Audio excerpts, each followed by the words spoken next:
ಇದಕ್ಕೆ ನೆಕ್ಸ್ಟ್ ಇನ್ನೊಂದು ಕ್ವಶನ್ ಅಂತ ಮಾಡಬೇಕು.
Good morning, all of you.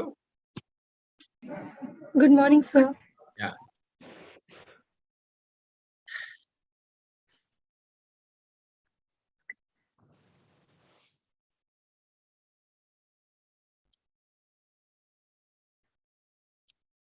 Good morning, sir. We'll start at 9:30 sharp. 9:30. Yeah.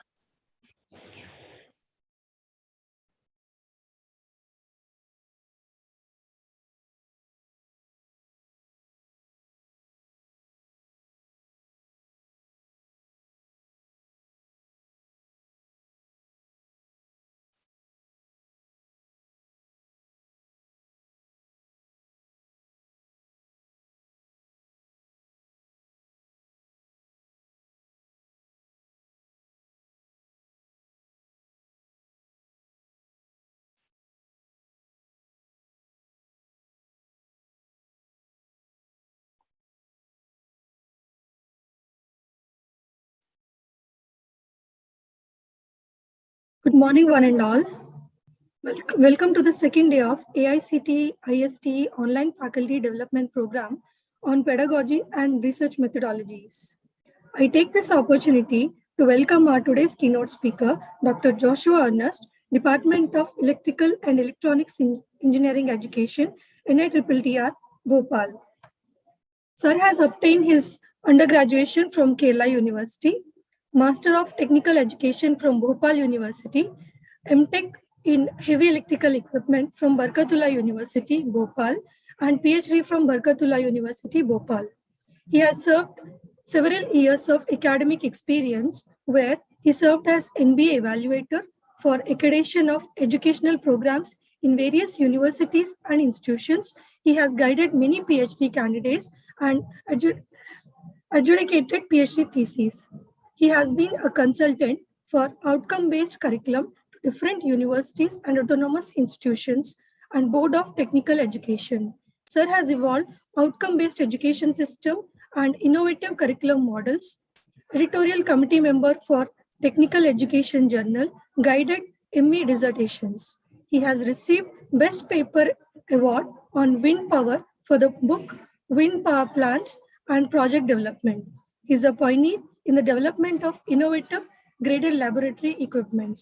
Sir has held many positions in academic administration, including in charge director for NITTTR Bhopal, member Board of Governors NITTTR Bhopal, member of governing bodies of autonomous government or government aided institutions in different parts of the country, professor and head of the department Electrical and Electronics Engineering Education. It is an honor and a privilege for us to have you here on this day with us, sir. Thank you very much for coming. I now request Dr. Joshua Ernest to please proceed with his lecture.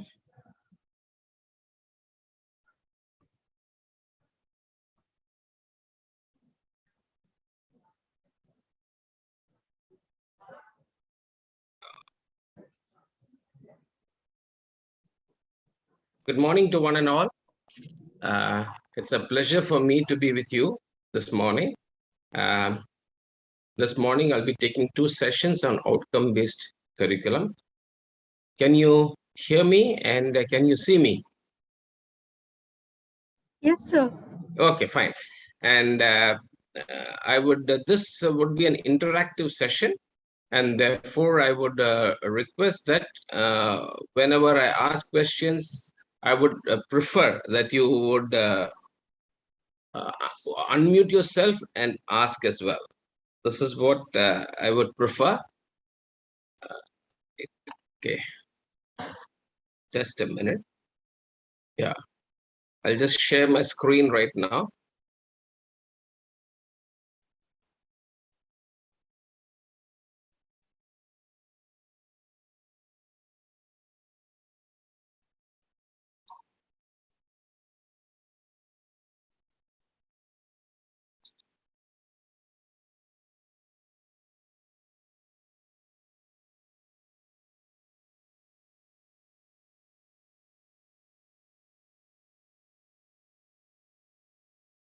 Can you see the full screen presentation? Yes, sir, it is visible, but it's not in But presentation. it's not in the presentation. Yeah, Yes, just sir. here.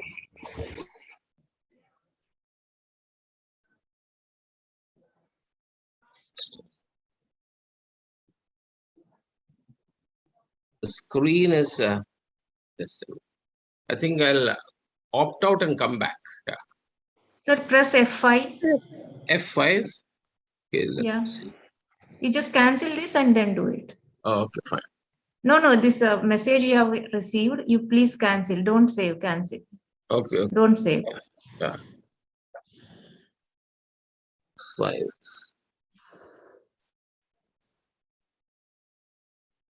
It's not coming, just a minute. Otherwise, you click this button, sir, at the bottom most right side. Yeah, remote control. After More. No. Annotate, You pause. put the cursor on the full screen mode, sir. That Full is the screen. cup kind of thing icon you're seeing. Bottom most right side. Okay. I'll go out and come back. I think that'll be better. Yeah.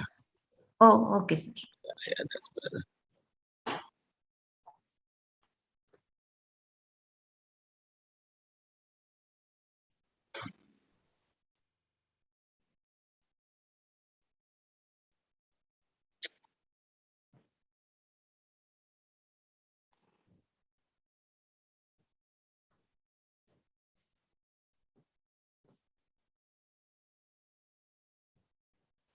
Can you see me now? Yes, sir. You can see the screen as well? No, sir. No. Screen is not shared, sir. Okay, just a minute.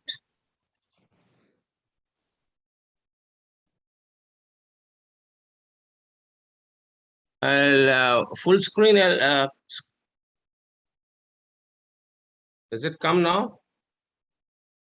Yes, sir. Your presentation is visible, sir, but it's not in full screen mode. Oh, it is not in full screen. That's a problem that's happening. Let me see. Sir, you can click that Sir, icon, sir, just above your cursor. Just above the cursor, full screen mode.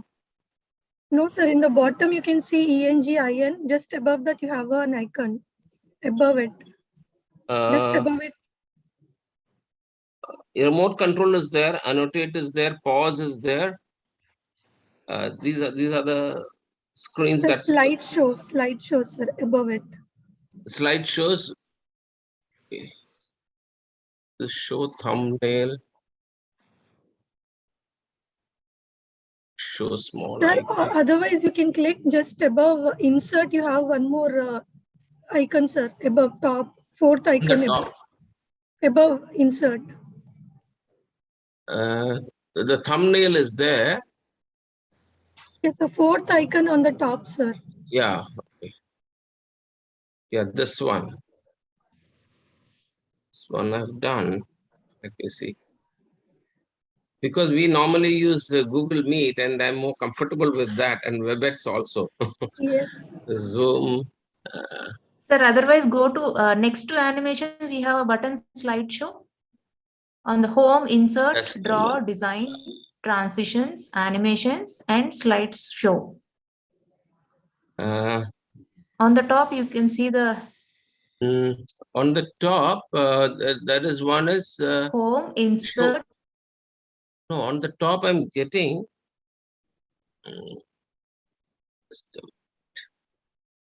Draw, design, transitions. Click that slideshow, sir. I'm just trying to put it off. It's not coming. Yeah, that's what, sir. Where your cursor is now, you have changed. Yeah, I'm not able to. What I'll do is using time. I'll go out and come back. That's the best thing that I'll do.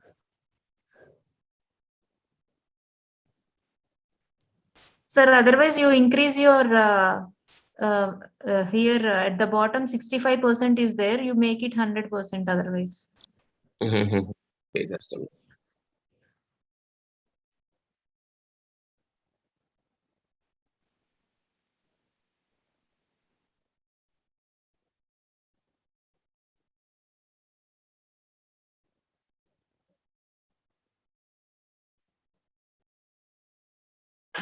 Problem is I'm not able to access that. Just a minute. Let me. Oh, okay. Now I've come. I'll keep this on the top.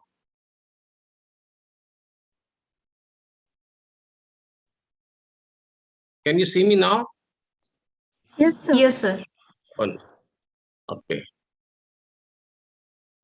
Now this. Now it has come, sir. Now it has come. Okay. Okay.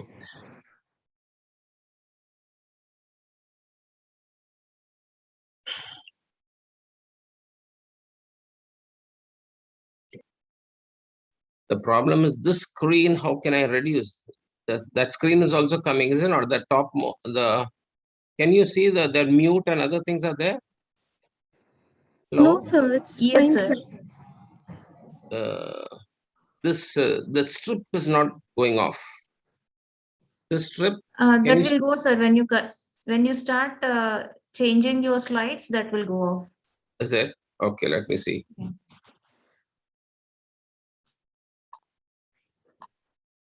But it's still there. How do I go? The strip, you can see the strip of the Zoom. That is not going. Like, how can I? Yesterday it was not coming. For our from participant side, it is clear, sir. From participant side, it's clear. You are Yes. not able to see the strip. No, sir. No, it's clear, sir. It's you clear. can start your presentation. Yes, sir. Okay. Yeah. I'm sorry for the hitch that has come in. No problem, sir. No. Yeah. Okay. Whatever today I'm going to share regarding fundamentals of outcome-based education is what you may not have heard so far from the from any of the other presenters or speakers that you have been listening to. Myself, Professor Kedar, and we at knitters, all the 4 knitters in the country, we have been working in the area of outcome-based curriculum in the variants of different outcome-based curriculum, like objective-based curriculum, need-based curriculum, and competency-based curriculum, things like that. So we have already designed and implemented outcome-based curriculum all across the states of Maharashtra and Gujarat for the last more than, I would say, 10 years, not 10 years, even before that. And therefore, whatever we are going to share is based on the researches and projects we have done in the last 50 years regarding outcome-based education. So we may use the terms that we use which is universally accepted. And some of the terms with AICT use, we may have certain differences of understanding, I would say. Now, the main problem with outcome-based education is many people understand outcome-based education in different ways. And because of that, that confusion still remains, and that has to be, and that can be cleared when I'm talking or during these 2 sessions that I'm going to undertake, right? And it is all based on what we have implemented. That's what I have to say. We have designed and implemented outcome-based education for the last 10 to 12 years in various parts of the country. And we have been consultants to NITs and various other institutions as well. And but it is a question of how you implement. Most of the people know the theory, but when it comes to implementation, it becomes difficult for them. The reason being, you have to start, the curriculum is the most important foundation. If the curriculum is faulty, the implementation will be faulty. That's the problem that's happening in most of the in different parts of the country. Okay, just a minute. Okay, so I start with the quote: if any of you lacks wisdom, you should ask God, who gives generously to all without finding fault, and it will be given to you also. And with this, I go to the next quote, which is a Chinese proverb. And I would like that if you can unmute yourself, that would be better, because it will be an interactive mode, as I said. So Chinese proverb says, the more I hear, what happens to the students or to us? What happens? The more I hear, what happens?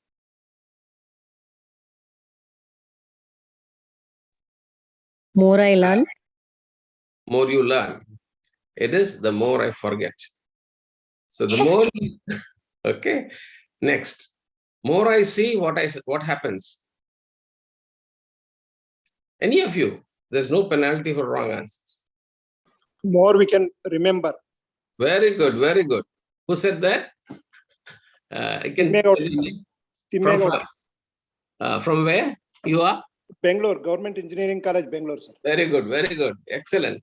Thank now you, the next one also you should say that. The more I do, what happens? Yes. More I enjoy. You enjoy. Okay. Anybody? Any other answer? More I do, more I learn. More I learn. Anybody More I else? can support. More I? I will get. More I can support. Okay. More I will understand. Any other? The more I understand. Okay. So in outcome-based education, it is all about doing. What you can make the students to do, then only they will understand. Fine. So in this program also, it will be more of doing. Now you will be asking me how. I'll be asking you certain questions. That's one way of involving you. Other thing is that I will also make you to do small exercises by which you will understand what outcome-based education is all about. Right? Okay.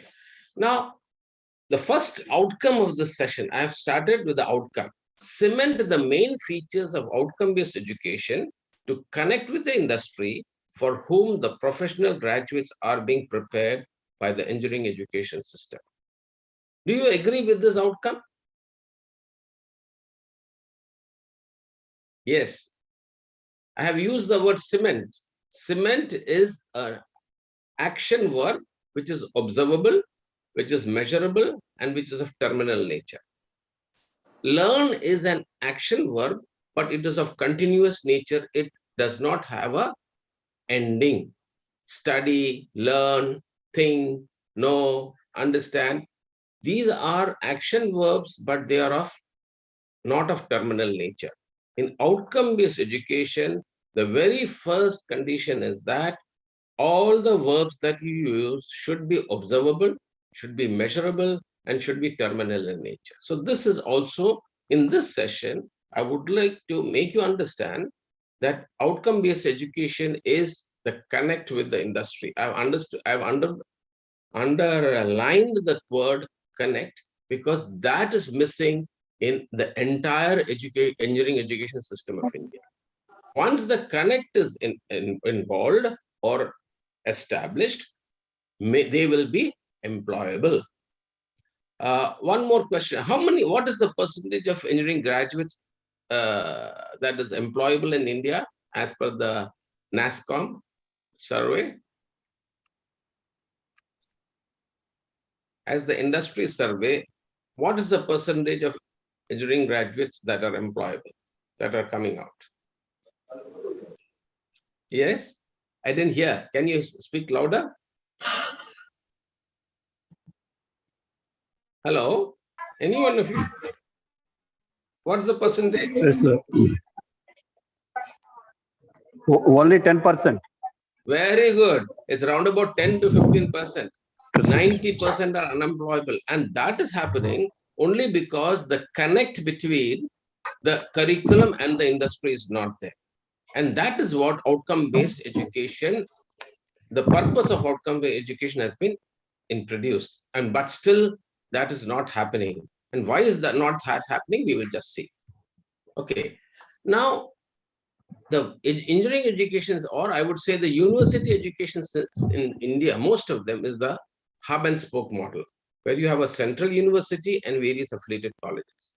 This is very, very peculiar to India or the Indian subcontinent, like India, Pakistan, Bangladesh, right?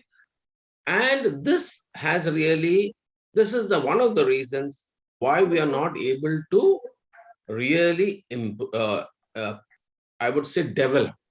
That is why NEP 2020, New Educational Policy 2020, says that all the universities, all the institutes should become autonomous and they should excel. They should have their own degrees. They should have their own curricula. And then that will help us so that each institute can excel. But now the thing is that you will say the university has given the syllabus, university has done this, therefore we are not able to excel. But NBA says that if you reform your curriculum, of course, right, to really outcome-based, that thing can also happen. But finally, NEP 2020 wants that every institute becomes autonomous and excel and make the students 100% employable. So that is the final motto or final aim, right? So this hub and spoke model should go. That's what NEP 2020 has to say in the long run, but it will take some time. So those who can do it fast. Yeah. Now, what is professional education all about? Professional education is all about producing graduates who can do some work. I've put the word rather than no, to be job ready for the world of work. And that is a PSO or program specific outcome, either through wage employment or self-employment. This is a very heavily loaded sentence, I'm telling you. Engineering education or professional education is all about producing graduates who can do some work, who can do, not know, not learn. Okay, so that when they do, they will be job ready for the world of work. And that is the program specific outcome. That means on the day of graduation, they should be able to do some work in the industry which the industry wants. That is outcome-based education all about. It can be either wage employment or self-employment. Okay. Now, how can this be achieved? For this to happen, our entire outcome-based curriculum should focus on curriculum planning and design to enhance employability, teaching learning strategies to change to enhance employability, real life or near to real life projects as seen by the industry or in the industry, right from the micro projects at the course level to the capstone projects at the program level. Now, what is this micro projects? These micro projects are small, near real life or near to real life projects that should be given in every course. Now you will say how to do that. That is up to you as a teacher, how you can do that. Or you can design the curriculum to include micro projects in your courses. And what's a capstone project? Capstone projects are basically those projects given at the end of the program, in the pre-final semester or the final semester of the whole UG program. So that's called, you call it major project, or now the term that is being used is the capstone project. Means it should include all the competencies, all the outcomes as far as possible, so that the student will be able to perform in the industry when he goes. Fine. Next, the OBC or the outcome-based curriculum should focus on test items. I'm using the word test items, not questions, right? Test items are nothing but questions, but the better term to be used is test items related to real life or near to real life situation. That means your questions should focus on application level questions rather than lower order thinking skills, lots questions. And assessments to enhance employability should increase by HOTS rather than lots. So how can this be achieved? That is what we are going to see. All of you know, as I said earlier also, the curriculum is the constitution of any education. Therefore, that has to be done very seriously and systematically. And once that is done, the effective implementation is also imperative, and all teachers should understand the ethos and the philosophy of outcome-based curriculum. If you are not able to understand the ethos and the philosophy of outcome-based curriculum, implementation will become difficult, and therefore the employability of the student also becomes doubtful. Now, therefore, what does the 12th program outcome? I'm not going into what, because all of you are familiar with the NBA, SAR and other things. Therefore, the 12th PO or the program outcome given by NBA, every graduate needs to practice lifelong learning, which means that all of us as professionals also need to continuously learn, unlearn, and relearn even the various concepts of outcome-based curriculum. So that's what we are going to do. You will be learning something, you will be unlearning something, and also relearning something in this. In this picture, what is, okay, before I ask you, what does pedagogy mean? Yes? What does pedagogy mean?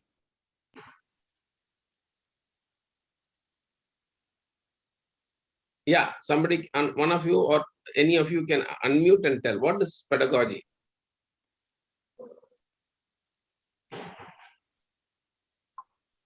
Yes, there are 47 of you.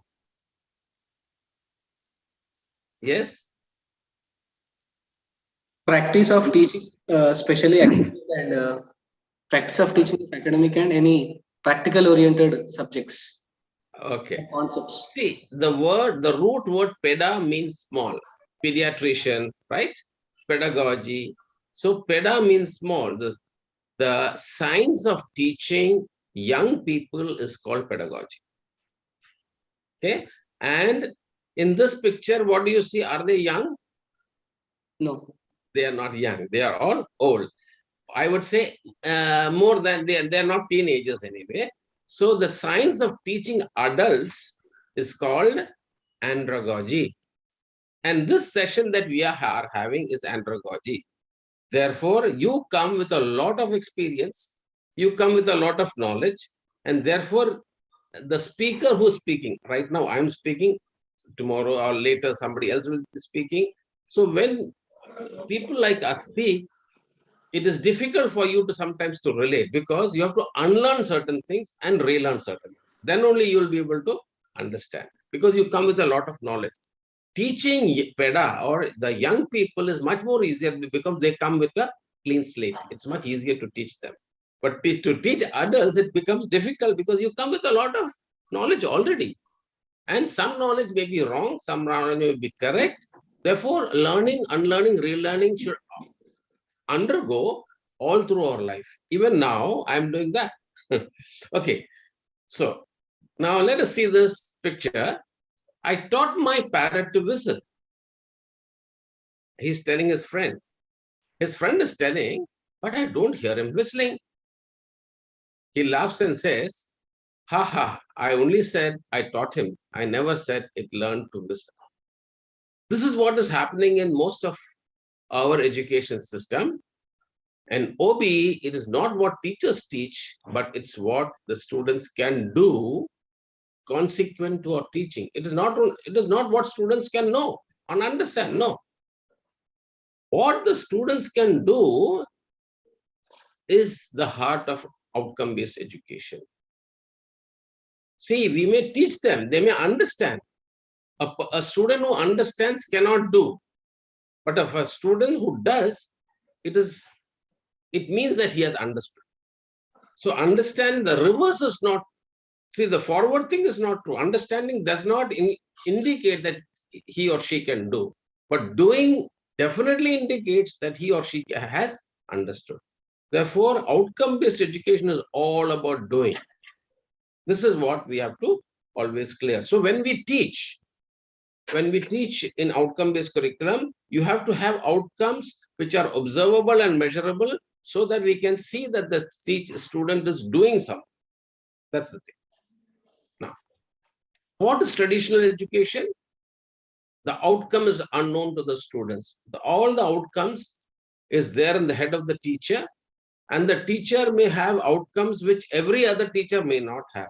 So some teachers may teach to achieve certain outcomes which they have in their mind, while some teachers may teach to suit some other outcome. Therefore, that ambiguity is not there in outcome-based education. All the student as well as all teachers, all stakeholders, now I'm using the word stakeholders, knows the destination. This is Gateway of India. The student knows that he has to reach the Gateway of India, or it is the exit outcome. I'm using another word called exit. That means at the end of the program, he has to reach Gateway of India. So how can you do that? Even if you don't teach, the teacher becomes a facilitator. He can take a train to reach the Gateway of India. He can take a aircraft or an aeroplane to reach the Gateway of India, or he can take a car to reach the Gateway of India, or he can even walk or take a bullock cart. So it is up to the student how to reach, but he knows that he has to reach that destination. Therefore, in outcome-based education, the outcome is very, very clear to the students. The examiner knows, the teacher knows. So everybody, it is a cooperative effort. In outcome-based education, we call it teaching learning. We don't say teaching only. We say teaching learning. Through teaching learning, in which the teacher, the administrators, because the administrators provides the laboratories. So it is a team effort to take the student to the destination. Therefore, we are all now not teachers, we are facilitators for the student to reach the destination. That's what is the present concept that we are seeing also. Now, who are the stakeholders of the curriculum? Now, in outcome-based, curriculum, all the stakeholders know where they have to go. And who are they? The very first stakeholder is the student. Why the student? Because of the curriculum or because of the outcome-based education, he has to be employable. So he wants to know which LOs should I acquire and at what level. That means, what is the learning outcome that I should acquire so that I can get a job? So when you tell the outcome, the student will work towards it. Even if he's at his home, he will go to the internet, try to find out what all I have to learn so that I can do this thing, right? Then the teacher is the second most important stakeholder. What and how should I teach to develop the LOs? I'm talking of learning outcomes. LOs are learning outcomes. Learning outcomes are at different levels. PO is also a learning outcome. PSO is also a learning outcome. CO is also a learning outcome. Learning outcome is a common terminology for all the types of learning. In fact, learning outcomes are exit outcomes also. Okay, that's the term being used elsewhere as well. The industry also knows with what competencies do the graduates possess when they go to them for employment. So when the industry knows that the students who are coming to me has or possesses these competencies. Next is the examiner.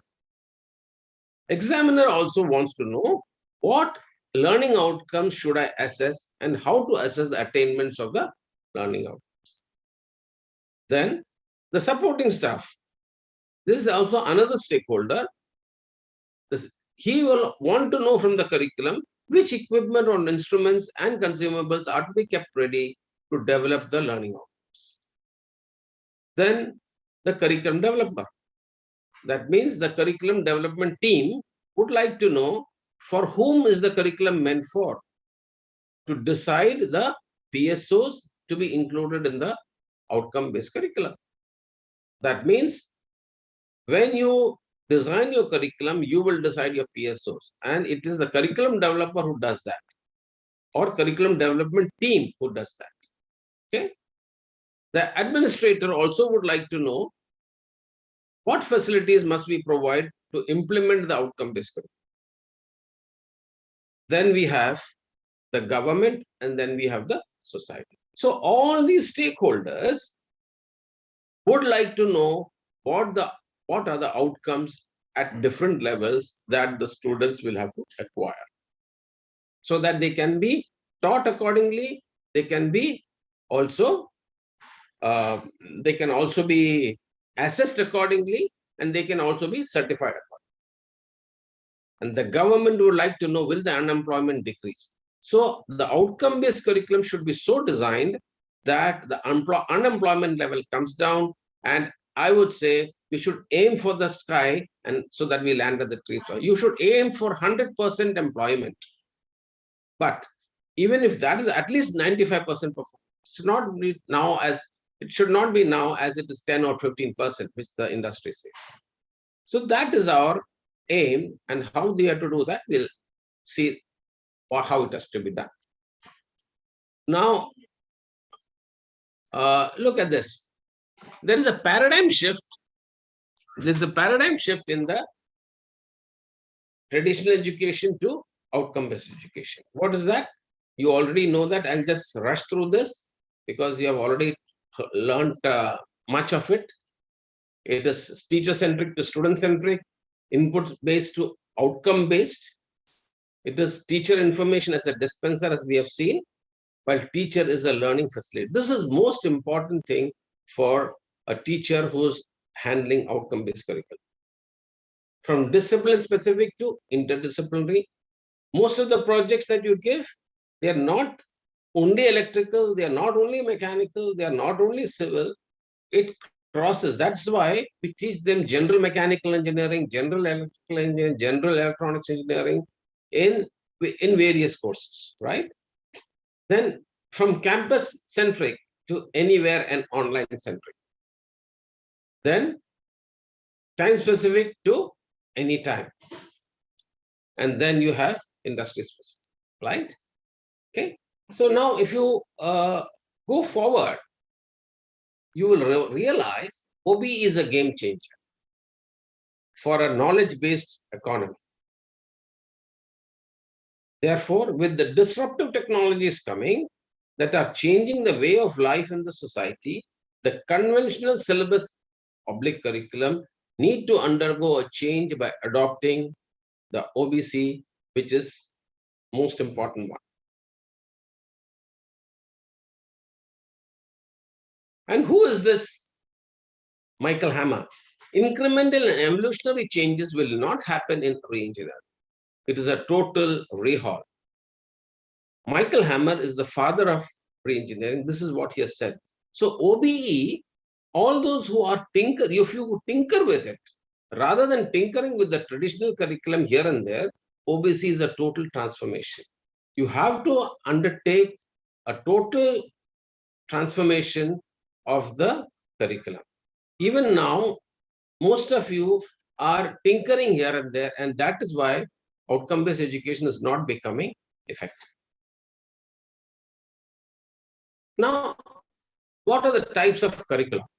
There are different types of curricula which you must have seen, right?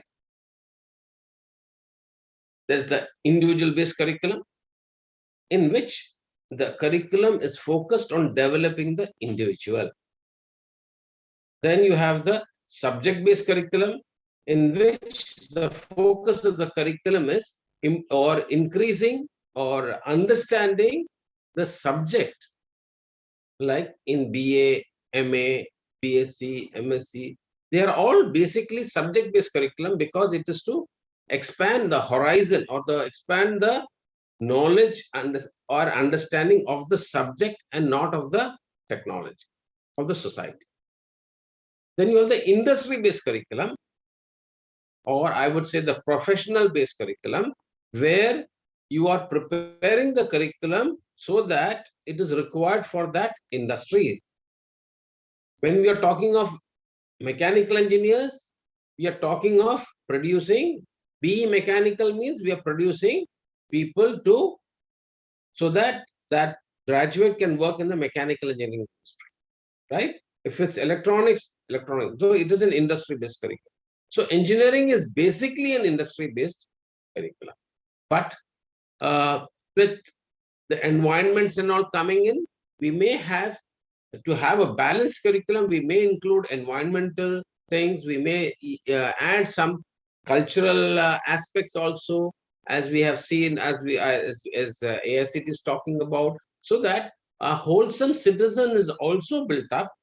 And therefore, industry-based curriculum we'll have, but to make the citizen a responsible one, we have included environment also. We have included some cultural aspects also, the recent curriculum revisions that we do. Now, there are some foundational definitions of an OBC or outcome-based curriculum. What is an educational program? How do you define as an educational program? Yeah, anybody. There's no penalty for wrong answers. As I said, I will be asking questions in between so that we know, because you all come with a lot of knowledge. That's what I said. It's an andragogical class. Therefore, when we have a discussion, it becomes clear where you are and what more explanation the speaker can give.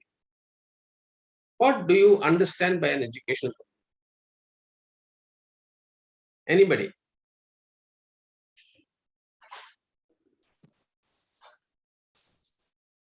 Yes, and if anyone if you can unmute. Yeah. Syllabus and its outcomes. That is an education program. Okay, that's one answer. Any other answer? I will not say they are wrong answers or they are correct answers, but what is the best way to define an educational program? A program written by institute. A program written by an institute. Okay. Anybody else? The program which is to gain the knowledge, to gain the knowledge. Okay, that's an educational program.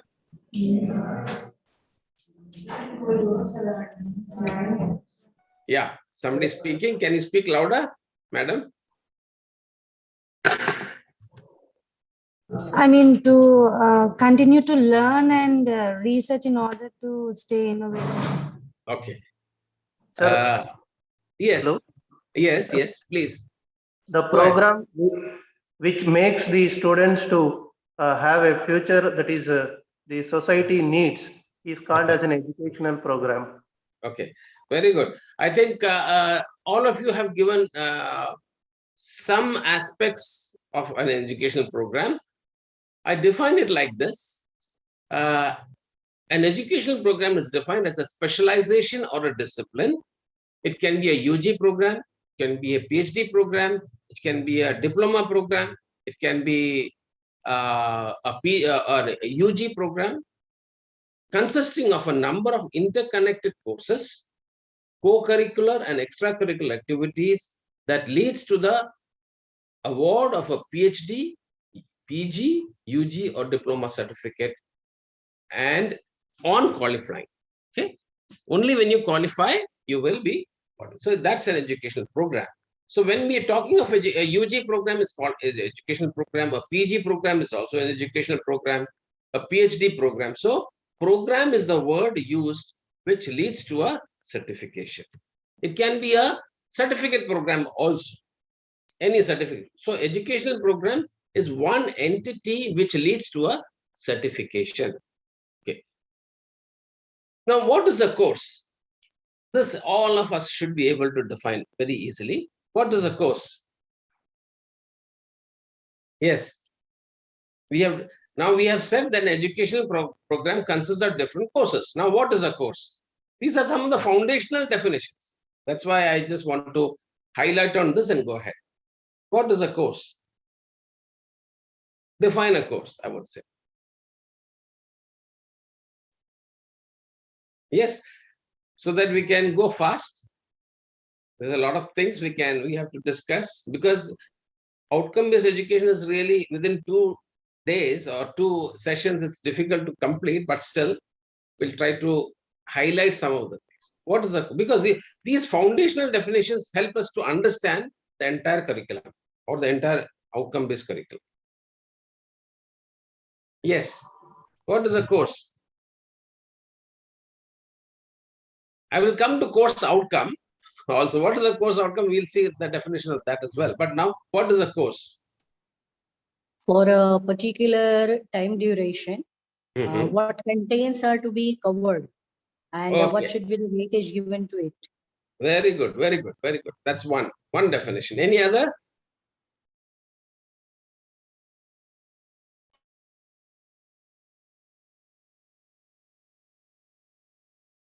Any other definition of a course? Sir, course is a part of an educational program which is moving towards certification.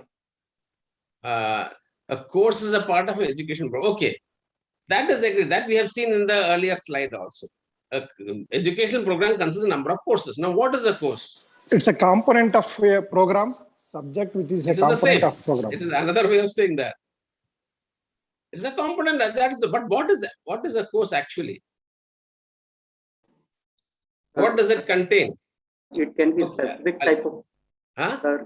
It can be specific type of learning in a specific time. Okay. What does a course contain, or what should a course contain? I'll put it, and let me put it across like that. What should a course contain?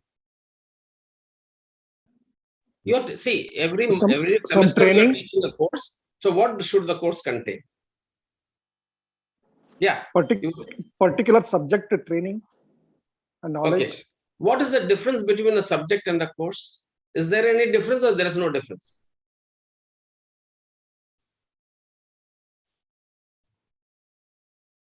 In India, many people call it subject, many people call it course. But universally, subject is not a course, right? Subject is magnetism. Subject is, let me put it, theory of machines. Okay, or subject is light. These are subjects. That means a subject is a body of knowledge. Let me put it up. When we take chunks of information from that body of knowledge, BOK I call it, when you take chunks of information from the body of knowledge for a particular duration, that is a course. If you take some chunks of information for 1 year, it is a 1 year course. If you take some chunks of information from that body of knowledge, that is the subject, for a 1 semester, then it is a for 1 semester course. If you take it for a 2 weeks, it is a 2 semester course. If it is for a 1 week, it is a 1 semester course. That means there is a body of knowledge or subject. And when we take chunks of information from that, then it becomes a course. That is what a course is all about. Am I clear? Okay. So it is a collection of practical, when we are talking of engineering education, a course is a collection of practical outcomes, related cognitive domain outcomes, or I call it the unit outcomes also, and the affective domain outcomes that is related to the heart, and the topics related to a body of knowledge. Be okay. Read it again carefully. A collection of practical outcomes, related cognitive domain outcomes, affective domain outcomes, and the topics related to that. So the industry would like to know, in your course, are all these very clearly specified? The student would like to know all these things. Does your curriculum possess that? That's the issue. Therefore, this definition will help you to do that. Okay. So this is the one foundational definition. We'll see further some more. What is a learning outcome? The term learning outcome is defined as a visible display of an activity by the learner that is observable and measurable due to your learning experience. So course outcome is a learning outcome. Program outcome is also a learning outcome. Program specific outcome is also a learning outcome.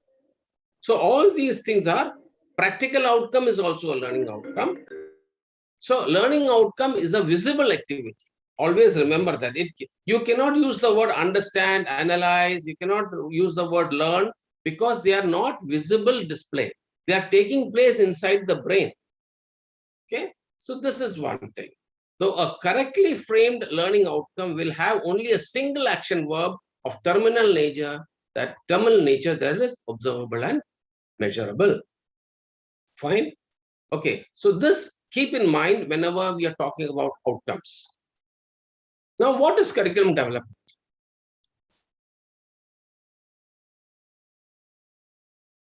What do you understand by curriculum development? Yes.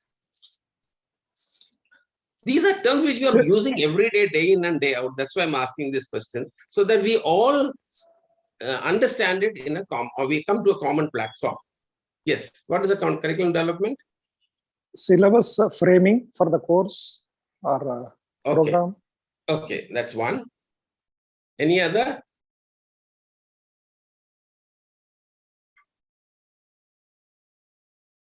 See, all these definitions we have evolved over the years at NITR Bhopal through the projects and the researches that we have done in engineering education. You know, engineering education is a discipline in the world now. Many institutes or many universities, Purdue, Utah, Virginia Tech, many other overseas universities have engineering education as a discipline now.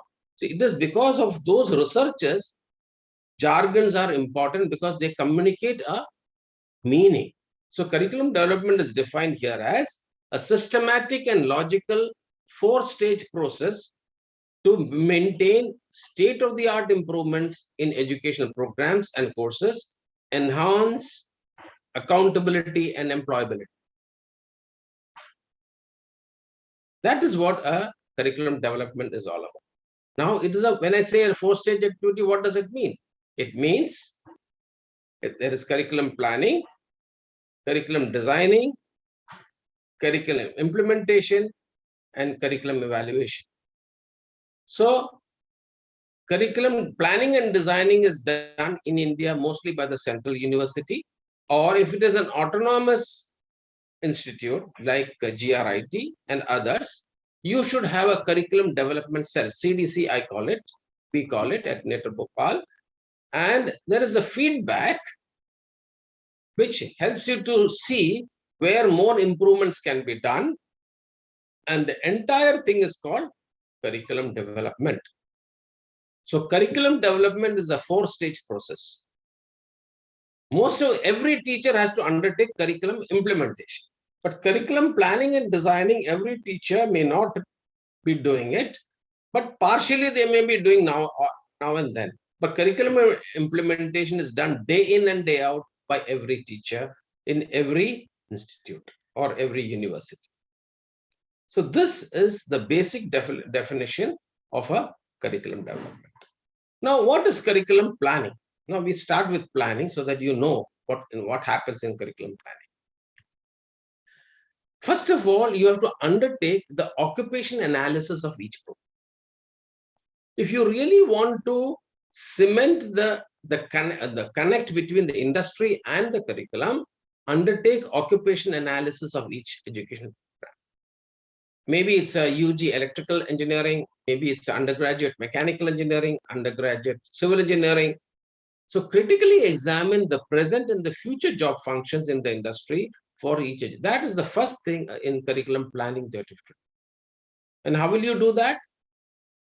As the curriculum development cell has to be formed, and they will sit together and try to understand. They will interact with the industry, and they will understand. They will send questionnaires to the industry and try to understand.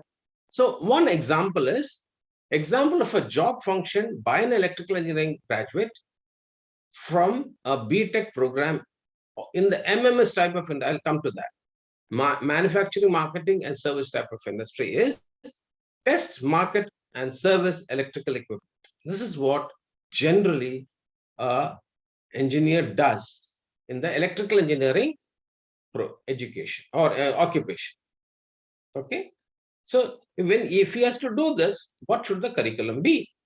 This is what we have to look at.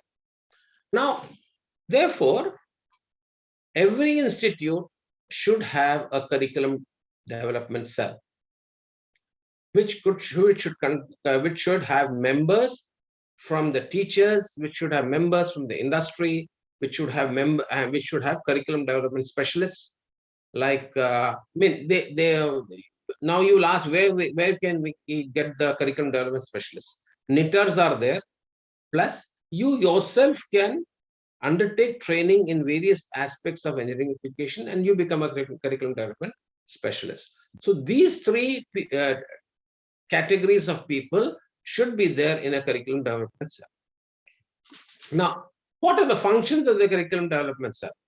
First of all, they will have to develop a curriculum. The final outcome is the curriculum document, right? And for that, they have to finalize the curriculum philosophy and the curriculum development model to be adopted. So this is the model now which is given by NBA or AICTE, right? So that there is a uniformity in all the institutes. So the philosophy or the model is this presently. You can have a better or improved model. This is the basic model given by AICTE. Okay, you can improve on it further. How we can improve it, we'll talk about it in a few more slides. Decide the target employability of the graduates, whether the graduates will go to a manufacturing, marketing, and service type of industry, or he will be or she will be employed in a research and development type of industry. Conduct occupational research. That is what has to be done. That means what work is the graduate doing?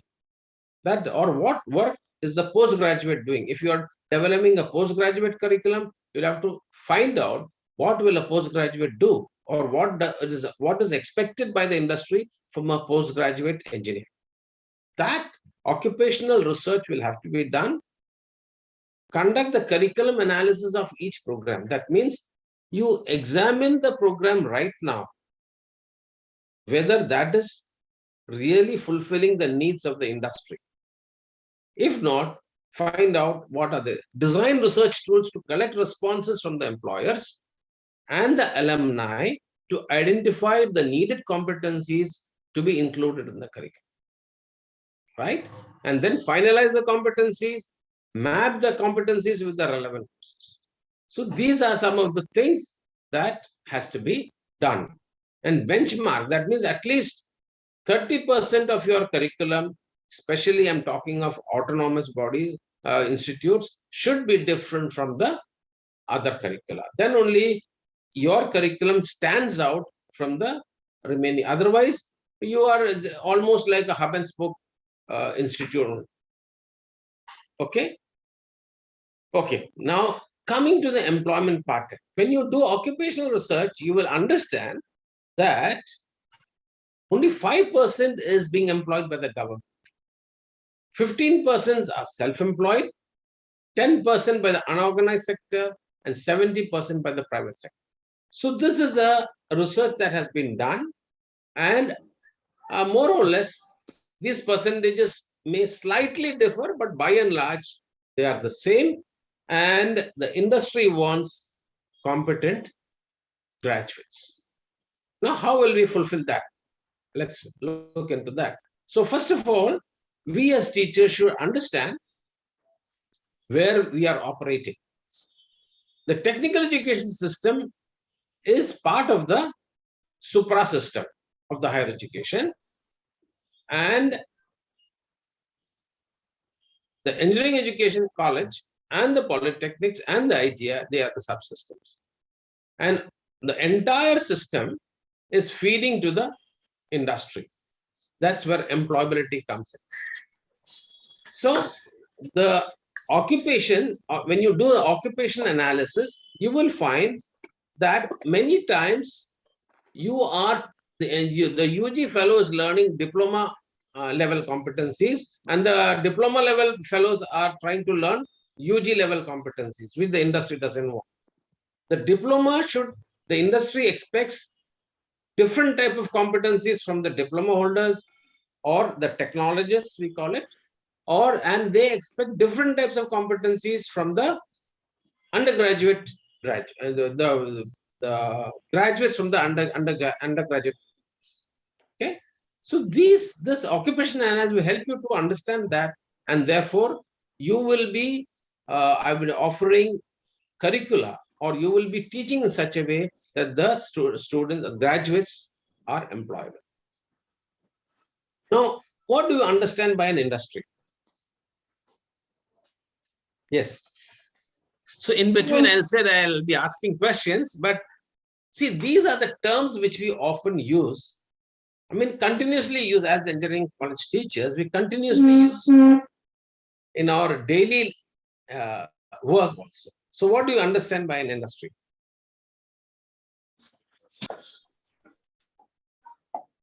Yes. Industries where the production of software or any other goods is there. Okay. Okay. That's one definition. Yeah. See, the student may also ask you, sir, what do you understand, or what is the meaning of industry? Okay, I'll go a bit further, faster.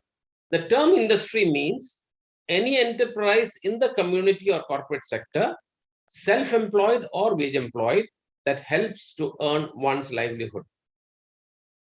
Okay. So our curriculum, we are preparing the curriculum for the industry so that the student is self-employed or wage-employed. Okay. That's what I'm not using the word. I'm using the word self-employed and wage-employed because we have to encourage more startups. And that is what NEP also says. New Education Policy 2020 says that we should have more startups rather than wage-employed. The education system in the US is such that the students, or in the developed countries, is that they start their own enterprises, that they have tuned their curriculum to. So we also should do that for development to happen in, right? Okay. Now, there are two major categories of industries, which I've already told, but I just want to repeat it again. One is called the manufacturing, marketing, and service type of industries. I call it the MMS type of industries, and the other one is the research and development type of industries, or the R&D type of industries. So in all industries, the entire industry can be divided into two. It may be self-employed or wage-employed. And all our graduates, or 90% of the engineers, are employed in the MMS type of industries. And only about 10 to 15% are employed in the R&D type of industry. So what is the take? The take is we have to re-examine our curriculum and see whether we are producing more of only design engineers and therefore they are unemployable, or we are producing MMS type of engineers so that they can be employed. So this is the challenge that is before us. So I would say those who are going for autonomy, they should think of two types of UG programs. One, I call it the BTech program, or Engineering Technology program. And the other one, I call it the BE program, or Bachelor of Engineering program, which feeds to the research and development type of industry. And this is what the need of NEP 2020 is for the improvement of the UG and PG engineering. Have a closer look on this slide. And this is a challenge that I tell wherever I go. Because in India, we have mixed up the terms BTech and BE. It is a misnomer. Many people often ask me, what is the difference BTech and BE? I said in India, there's no difference. But in other places, there's a big difference. When you say a BTech, they know that this fellow is more suited for the MMS type of industry. In the US, this difference is there. That's what I want to say. And it is high time we started with that. And the autonomous institutes can straight away start with this. This is what I have to say. Or else you can have another way is you have programs where that means after the 5th semester, you can have two types of BE programs. One, those who are interested in research and development, they can opt for BE degree. And those who are interested they are not interested for, everybody does not have a research bent. So they can opt for MMS type of industry. So this is one challenge you have to think of. So now, what is the technical force in India? We have the technicians, we have the technologists, we have the MMS type of engineers, and we have the R&D type of engineers. So this is the technical workforce required for the industry. Now, what are the job functions? If you see, they are the cognitive skills. I'm using the word skills or outcomes, or the unit outcomes, and the practical skills or the practical outcomes. Now, their job function, if you see of the technician, it is operating and checking, right? And that means they need more of practical skills and lesser of cognitive skills. If you look at the technologies or diploma, it is drafting, inspecting, organizing. And therefore, their practical skills is lesser than the technicians, but more than the engineers. What does the MMS type of industry engineer do? He is planning, managing, evaluating, developing. That's his job, major job functions. These are not competencies. Just remember that these are job functions. There's a big difference between job functions. That's why terminologies or jargons are important. Every term or every jargon has a specific meaning. That's why when I said BE, BTech, it should not be used randomly. There is a different meaning for each term. So this is what an MMS type of engineer does. And this is what an R&D type of engineer does. Innovating, designing, and researching. So if you look at this difference, accordingly, your curriculum should be looked at differently, especially autonomous colleges. Definitely, you have to relook at it. Find out from the industry in these job functions, what are the competencies required. You see the difference of practical skills and cognitive skills to be possessed by the graduate engineers and the different types of technologists and technicians. So this should be there in the back of your mind also. Now, coming to the ratio of the technical workforce requirement in the industry. How much is it? Any wild guess? No issues. No penalty for wrong answers. What is the ratio of the technical workforce requirement in the industry? You have the R&D type of engineers, you have the MMS type of engineers, and they have the technologists, the technicians. Yes.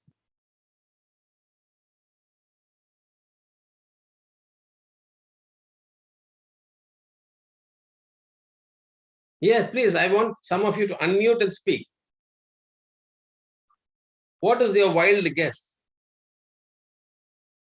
The pyramid gives you a hint, gives you an indication.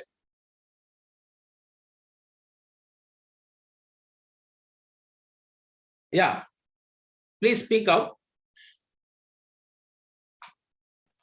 Around 60%. I'm talking the ratio. R&D, MMS, technologists and technicians. If an industry, if there is one R&D engineer required or two R&D engineers required, what is the ratio?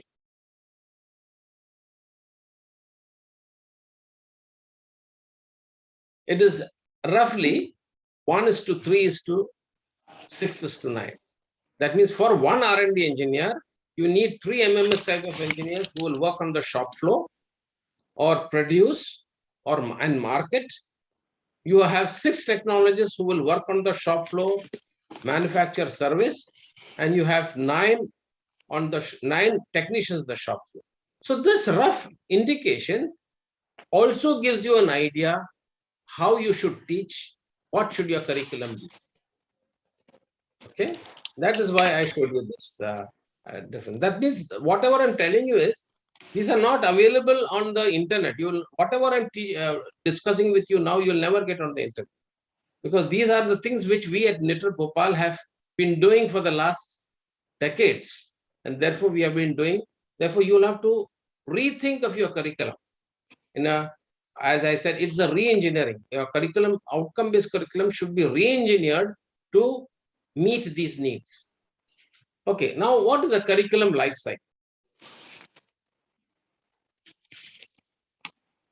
What is the curriculum life cycle? Yes. Have you heard the curriculum life cycle, the term?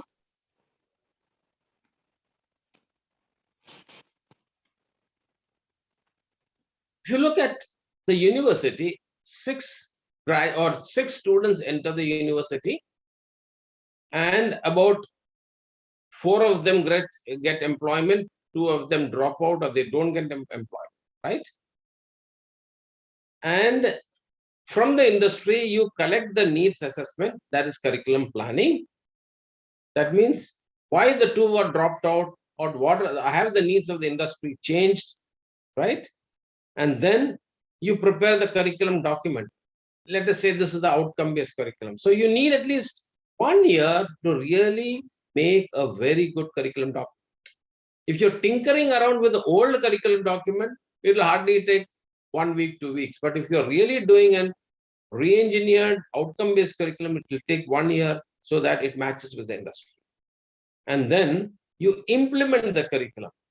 So if you want to do a curriculum in 2022, you have to start the curriculum planning and designing in 2021 in order that you can introduce in 2022 so that the graduates graduate in 2026 and they reach the industry.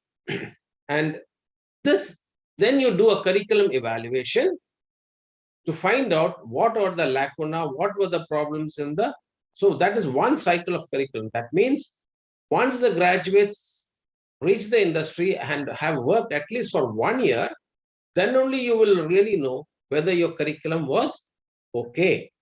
That is when you are thinking, when you do for 1 year or 2 years, then you are thinking of the PEO, Program Educational Objectives. Program Educational Objectives are industry centered. Let me put it. What the graduates may be doing or what expertise the graduates have after working in the industry. That is what is program educational objectives, PEOs. It is an objective. The curriculum may not fulfill completely, but at least partially it may do. Therefore, you have to think of your curriculum so that the students, I would say, get some expertise in some area of technology. And this goes on, right? So this curriculum, then you do the curriculum, and this has the repeated cycles. Okay. Now I told you the program educational objectives, PEOs, is the term used by NBA. But in the industry parlance, they are called the aims of the UG program or the PG program, which is at the universal level. Right? So these are what the graduate will do after working for 3 or 4 years in the industry. This is after graduation. That means 3 or 4 years after he's working, after he has graduated, what is happening? Now let us see an example. The example of a PEO stated at the universal level required of an electrical engineering graduate. I'm using, it can be for anybody, but I'm using it for an electrical engineering graduate from a BTech program is in the industry is provide environmental friendly solutions to complex electrical engineering, complex electrical power and energy systems, related problems, adopting professional ethics. Now, if you look at this PEO, it encompasses the PEOs, that is, professional ethics is involved, right? Complex engineering problem is involved, environmental friendly. So if you look at the PEOs are addressed when you formulate or frame the program educational objective. This is one example of a PEO. Now you can examine whether the graduate can really get expertise in any one of the areas when he's working in the industry. Right? Okay.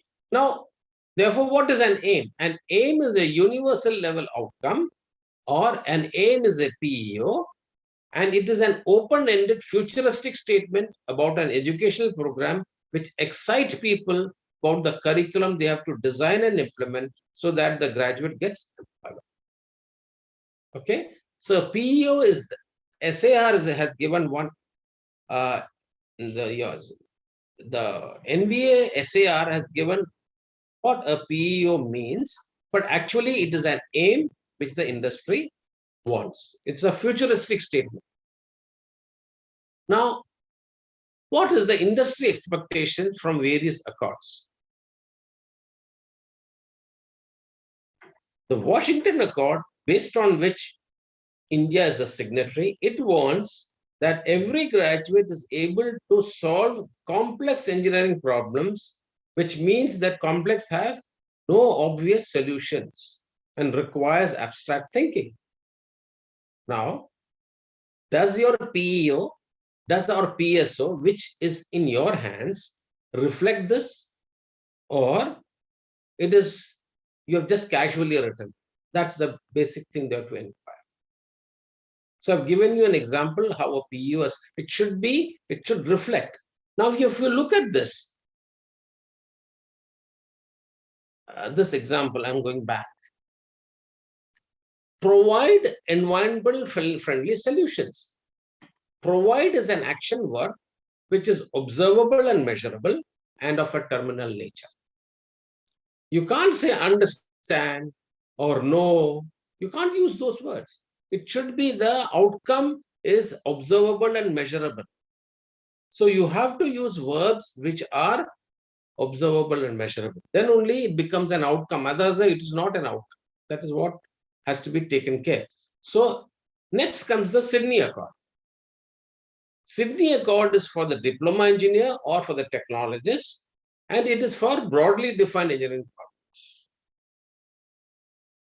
While UG is for complex engineering problems, Sydney Accord is for broadly defined problems. And the Dublin Accord is for well-defined engineering problems, the technicians. Now, when you define, now why this is important is because when you are re-examining your curriculum, you will find that why our engineers are unemployable. You have encroached into the area of diploma and creating graduates who cannot solve complex engineering problems. They can't even solve broadly defined engineering problems because your curriculum is not tuned to that.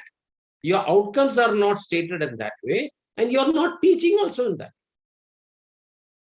So we'll have to rethink how to revise our curriculum, how to modify the outcomes that have been written, so that our graduates, by the time they graduate after 4 years, they are able to solve complex engineering problems. So this Washington Accord is not for the PEO.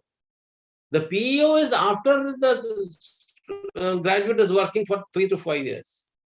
This solving complex engineering problems is basically the PSO.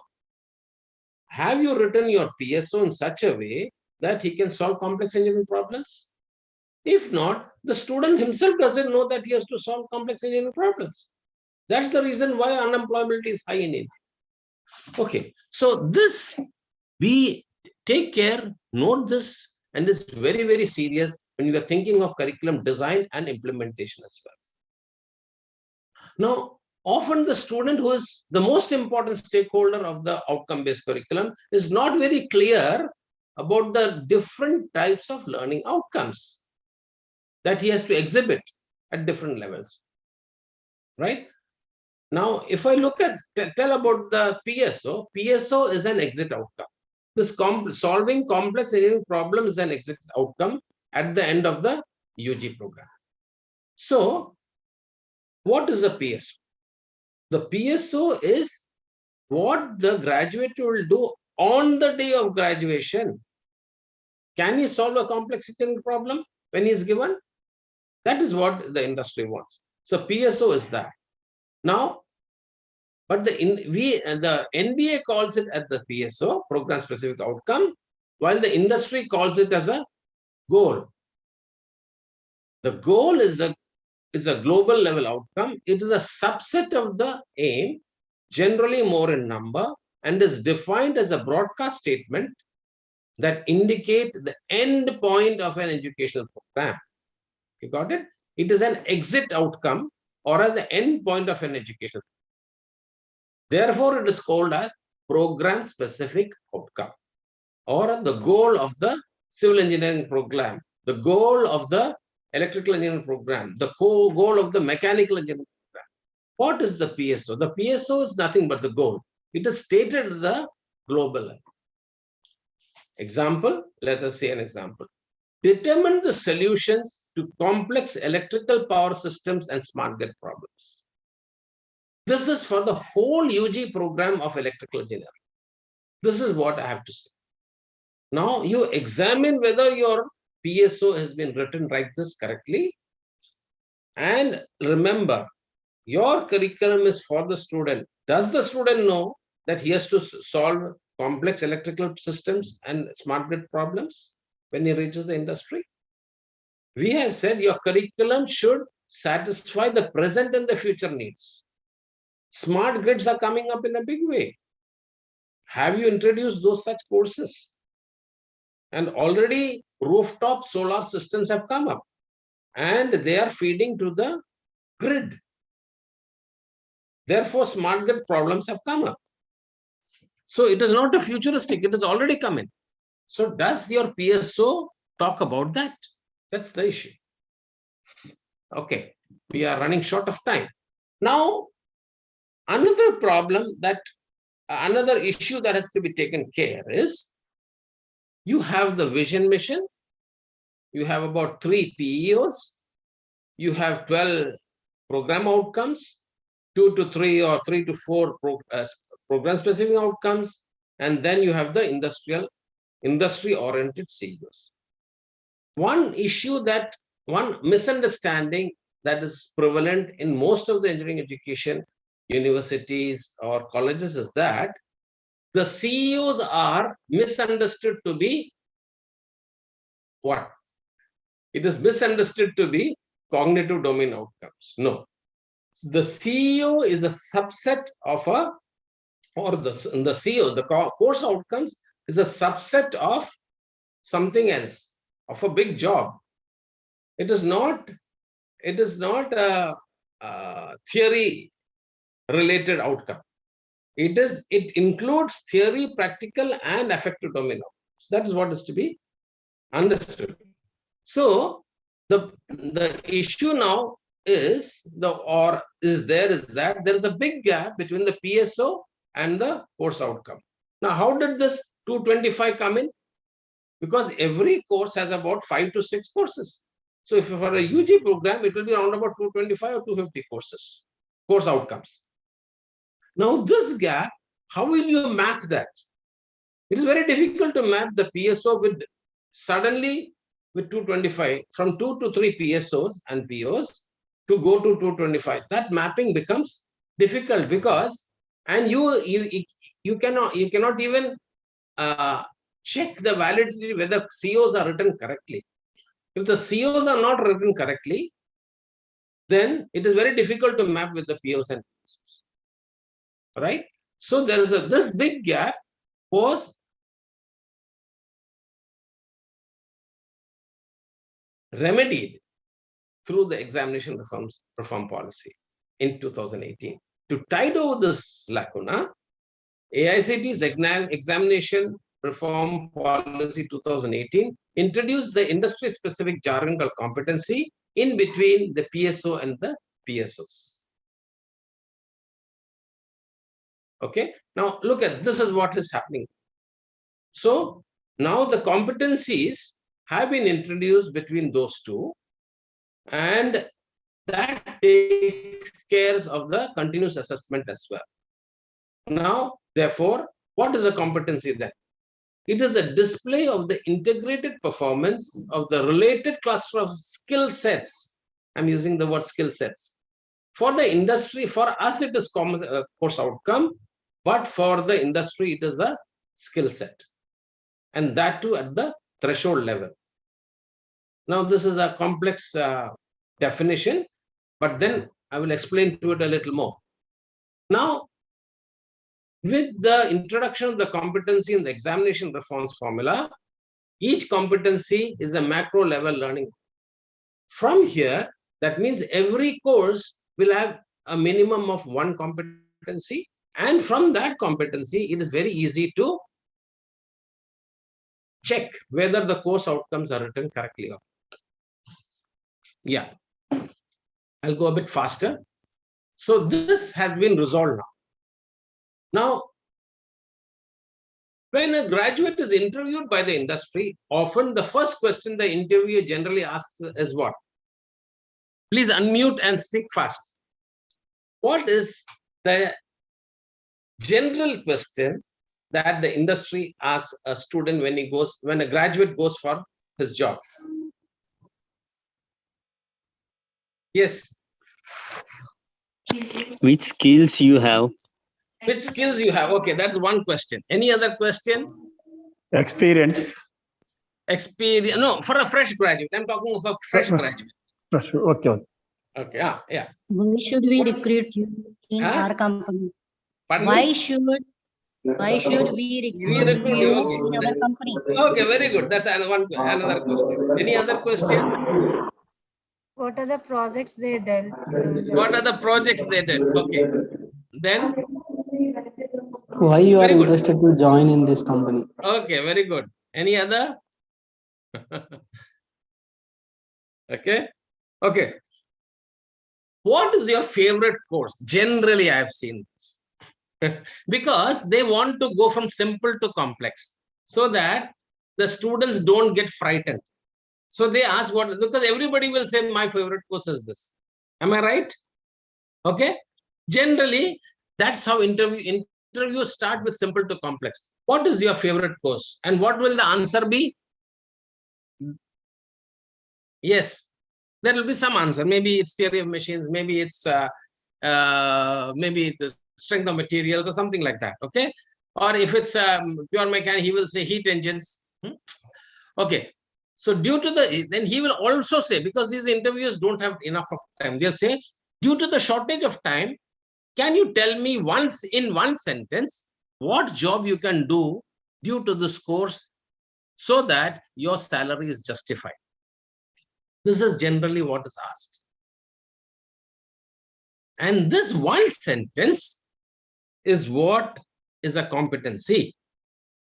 The competency is an integrated performance of all the skill sets related to that whole course.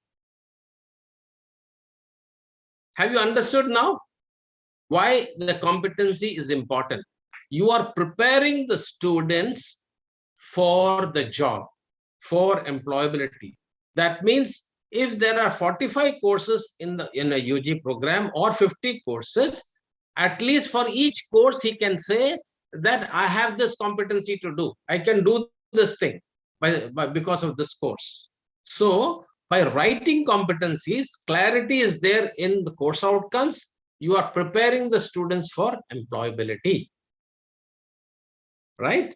Because he cannot remember all the course outcomes of that course, but he can remember one sentence competency of that course. And generally, for the whole semester, he will definitely remember it. And if it is his favorite course, more he will remember it. And it is an integrated performance of the skill sets. When I say skill sets, it means that course will have practicals, that course will have theory, that course will have some affective domain attitudes as well. Okay, so in engineering, you should always have integrated courses, not non-integrated courses. I'm telling you that. Don't have in autonomous institutes, let me put it again, don't go for non-integrated courses. Industry is not interested in that. As an academician, you may be interested, but industry is interested in integrated courses, because whatever you perform, what is the underpinning knowledge required for that? That is what the industry is interested in. Okay, now this is before we go for tea time. I want you to write down in one sentence what macro level job the industry can do in the industry after you have taught your course in one full semester. It should start with an action verb and address all the topics and the practicals given in your syllabus. You got the point? This is the task one which you have to submit to Madam Lavanya. And this is a test. And I would say this is the litmus test for all of you. Because you have to, in the examination also, you have to write a competency for every course. So I am preparing you for this, for implementing your curriculum more effectively.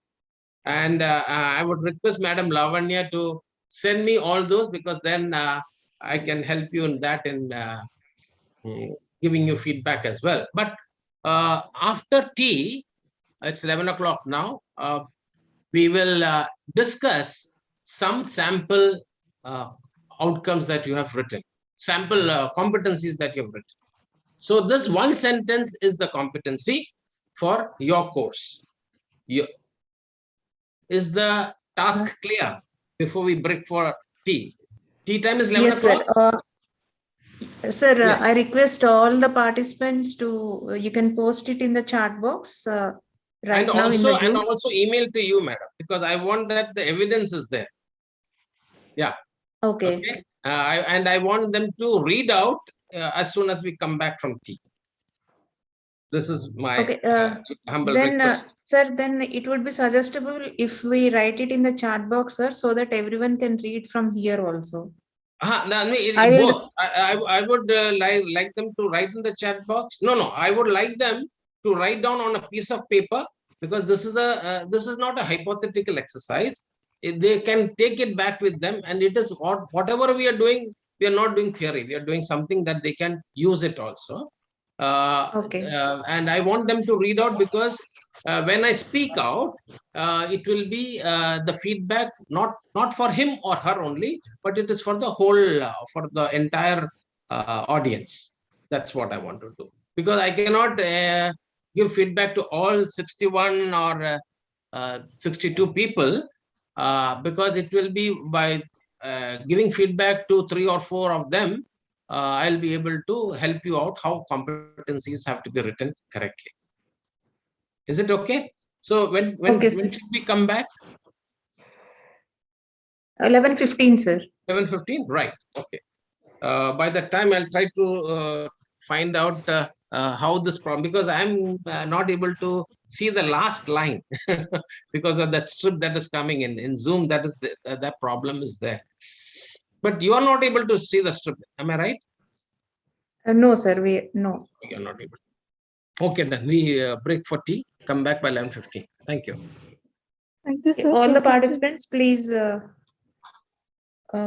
post it in the chat box and also keep it with you on a piece of paper. Yeah, so that we can discuss. The MCQs will also be there for both these sessions. Let me, as Madam Lavanya wanted it, so that will also be. So whatever I'm speaking, the MCQs will be based on that. So those who want to take notes can take also, because you will never get all these things on the internet, right? Okay. Yes, thank you. sir.